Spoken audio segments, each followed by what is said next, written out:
Welcome to the Forest and Climate Change podcast. I'm Ruth Martín, a Ph.D. in forestry engineering and a specialist in forest genetics. In this topic, entitled Big Data and Forests, we will explore how large-scale data and new technologies are transforming forest science. As we have already seen in previous episodes, forest science relies on vast amounts of data about trees, biodiversity, climate, soil, and much more. This big volume of complex and diverse information can be difficult or even impossible to process using traditional methods. That's where data science and big data come into play.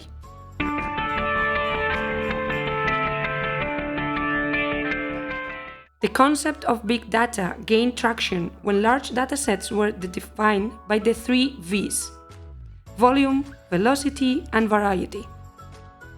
Today, we add two more: veracity and variability. That means how data can change over time. Big data is an ideal tool for studying large-scale, long-term phenomena like climate change or forest dynamics. In Spain, we are fortunate to have several large environmental databases, some of them specifically dedicated to forests. One of the most important is the Banco de Datos de la Naturaleza, the Nature Data Bank, managed by el Ministerio de Transición Ecológica y Reto Demográfico. This open-access public database provides objective, reliable, and standardized information about Spanish natural ecosystems. It helps inform conservation and sustainable management policies, while also raising public awareness about the country's natural heritage and biodiversity. Thanks to this database, forestry science in Spain has access to a wealth of alphanumeric, cartographic, multimedia, and documentary data, much of it derived from national-level inventories and maps. For example, the Spanish National Forest Inventory, the Spanish Forest Map, and the Potential Vegetation Map, and datasets from the National Aerial Orthophotography Plan, PNOA in Spanish, which includes high-resolution imagery and LiDAR data.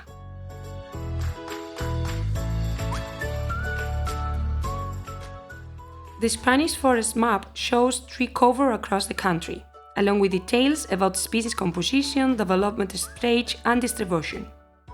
The National Forest Inventory, launched in 1965, was created to estimate timber volume and forest growth. Today, it provides much more: insights into carbon storage, forest health, biodiversity, and risks like pests and wildfires. 3 full inventories have already been completed, and the 4th will be available soon. Together, these tools contribute to Spanish reporting to the European Union on sustainable forest management criteria and indicators, something we discussed in previous episodes.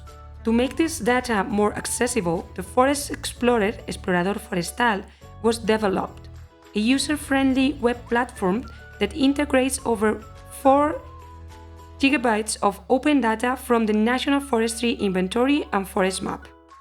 With just a few clicks, users can explore forest characteristics anywhere in Spain, compare tree density between provinces, learn about coexisting species, and download detailed data.